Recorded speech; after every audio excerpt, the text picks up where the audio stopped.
इंधन दरवाढ विरोधात तालुका काँग्रेसच्या वतीने राधानगरी येथे निषेध रॅली काढत पेट्रोल पंपावर निदर्शने करण्यात आली। रॅलीमध्ये सरकार विरोधी फलक लक्षवेधी ठरले। मोदी सरकारने देशातील सर्वसामान्य जनतेचा भ्रमनिरास केला असल्याचा आरोप जिल्हा परिषद सदस्य अभिजित तायशेटे यांनी केला आहे।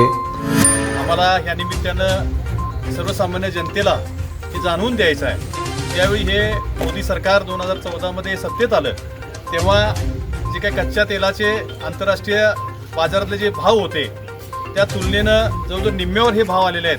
परंतु तेलाचे दर हे खऱ्या अर्थानं जर बघितलं त्यावेळी 55 रुपये दर होता आणि आता 90 रुपयाचा डिझेलचा दर आहे। आणि दरवाढ ही चुकीच्या पद्धतीने झालेला केंद्र सरकार मोठ्या प्रमाणात या निमित्तानं टॅक्स वसूल करून घेण्याचं काम करतंय आणि जनतेला चुकीचं पद्धतीनं भ्रमनिरास करण्याचं काम या मोदी सरकारनं 12 वर्षात केलेलं आहे। त्यामुळं ह्या सरकारच्या चुकीच्या धोरणाच्या विरोधात निदर्शनं करण्यासाठी आम्ही सर्व काँग्रेसचे कार्यकर्ते या ठिकाणी एकवटलेलो आहोत।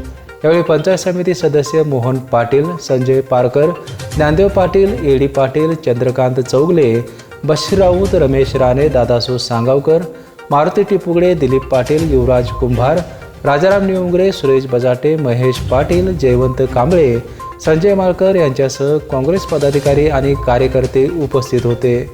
बेपेनसाठी राधानगरीहून उत्तम पाटील।